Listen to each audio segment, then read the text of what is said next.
place. It was the most incredible experience to go from a village on the Surrey-Kent border to the city of Leeds, to go to university and to set me up for a legal career.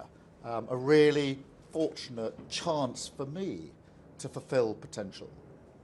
But for my brother, as I say, had difficulties learning. The system did not work for him. He got put to one side. He got forgotten. He didn't get the support that he needed. And he had to fight every single day just to count, to be seen, to be taken into account. And one of the things that's etched on my mind is something my dad said to me over and over again when I was growing up. Because as I was going through the system, he said to me, "You're not doing any better than Nick, your brother. Nick is doing just as well as you." Because he wanted to instill in me that everybody should have the same chance, that everybody should be gauged by their own ability and have the ability to have that push through. And we need to do that now. Now, it's got better. I don't doubt that from when I was growing up. But is it really true? Do we put equal worth into children and young people who don't want to go to university? Do we really, really value apprenticeships in the way we should? I think apprenticeships are brilliant, by the way. I'd really champion them. I think it's fantastic to leave school and go into an apprenticeship, which is just as skilled, uses just as much brain power, allows children to really show what they can do. But do we really value it? When we talk about what our children are doing, do we really value and talk up apprenticeships in the same way? Because I don't think we do. I don't think that we do. We still have this tilt in the system that suggests university is one thing and apprenticeship is the other. That's not true. It's not right. I don't believe in that.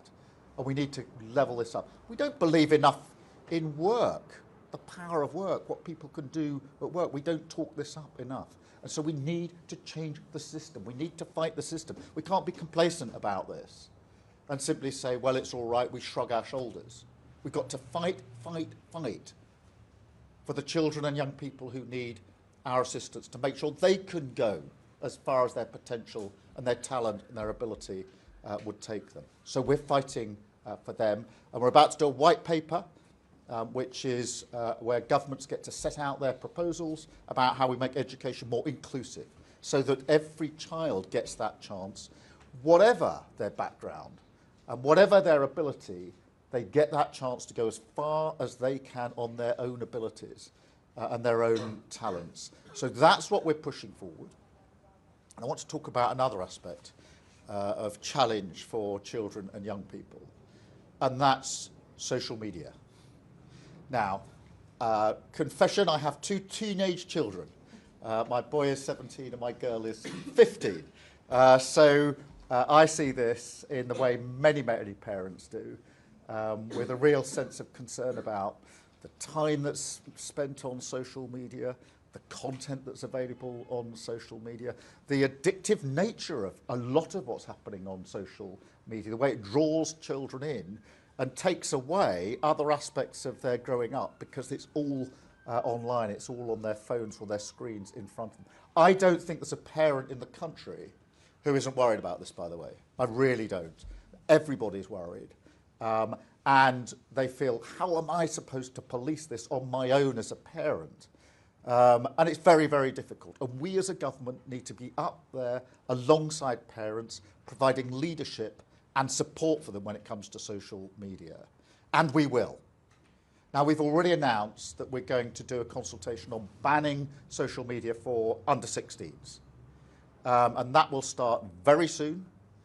But I'm really clear, the status quo, things as they are now, is not good enough. Nobody can make the argument that things can be left as they are. They can't, they're not protective of children, and we intend to act. But what we're doing now is taking the powers available to make sure at the end of that consultation we can move really fast. Because what can happen with governments, you saw it with the last government, we had an Online Safety Act, which is good because it restricts what's available online. The trouble is it took 8 years from the original idea to get to an outcome. We can't have 8 years when it comes to social media and whether we ban it or massive restrictions in place. So we've taken the powers now, we're taking the powers to make sure we can act within months, not years. We also need to act very quickly, not just on the age concern, but on the devices and applications that mean the sort of auto-scrolling, the constant gluing to the machine, that you can never stop scrolling and it just encourages you, or that one thing follows from another. We have to break that habit to stop the addictive nature. We also need to do with AI bots. This is something relatively new, and we saw with Grok. Did you see the thing with Grok just the other week? An AI bot that allowed you to instruct it to undress people. And it did. It was disgusting. Absolutely disgusting. And we went into battle on that because I thought this is not good enough.